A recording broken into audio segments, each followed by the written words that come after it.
Darling Krishna mark ಬಗ್ಗೆ ನಿಮ್ಮ ಮಾತು. ಹಲೋ, ಎಲ್ರಿಗೂ ನಮಸ್ಕಾರ.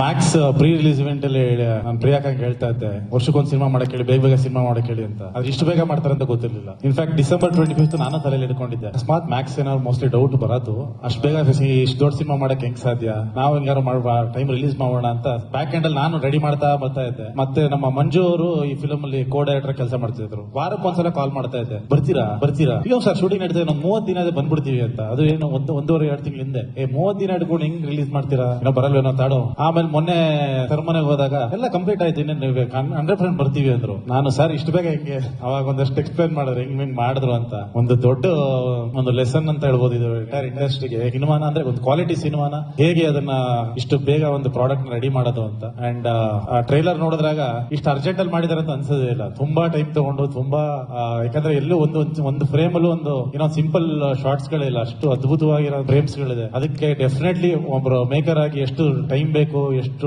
ಪ್ರೊಡಕ್ಷನ್ ರಿಸೋರ್ಸ್ ಅಷ್ಟು ಬೇಕು ಅಂತ ಗೊತ್ತಿರುತ್ತೆ. ಆ ಔಟ್ಪುಟ್ ಈ ಟೈಮ್ ಅಲ್ಲಿ ಹ್ಯಾಟ್ಸ್ ಆಫ್ ಇಡೀ ತಂಡಕ್ಕೆ. ಅಂಡ್ ಸರ್ ಕಾಯ್ತಾ ಇದೀವಿ, ಆಸ್ ಅ ಫ್ಯಾನ್ ಎಲ್ಲರೂ ಕಾಯ್ತಾ ಇದೀವಿ ನಿಮ್ ಸಿನಿಮಾನ ಥಿಯೇಟರ್ ಎಂಜಾಯ್ ಮಾಡೋದಕ್ಕೆ. ಇದೇ ರೀತಿ ನೆಕ್ಸ್ಟ್ ಡಿಸೆಂಬರ್ ರೆಡಿ ಆಗ್ಬಿಡ್ತೀವಿ sir. Thank you so much.